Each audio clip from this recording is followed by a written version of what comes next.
Hey, what is up everyone? Here's how to blur a part of a video in CapCut. So in order for us to get this done, we're going to go ahead and copy that same clip. We're just going to go ahead and put it as an overlay just like so. And then we're going to hit the effects tab, and here we can just go ahead and type blur.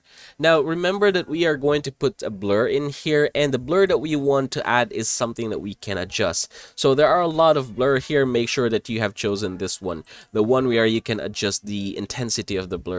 So for example, I just want it to be like this, just like so. Now from this point forward, I'm just going to go ahead and hit this same clip right here where we put our effects, and then we're going to enable the mask. So click this one right here, and then you can go ahead and choose whatever shape you want to use as a blur. For example, I can click this one right here, just like so, and I can go ahead and basically just blur like this part right here. Say for example, I can go ahead and adjust this one.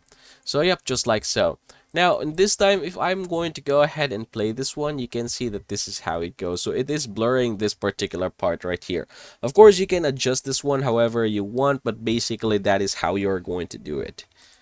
So yep, congratulations everybody. That is how you are going to blur part of the video here in CapCut. Should you wish to see more of these videos, don't forget to hit that like and subscribe button down below.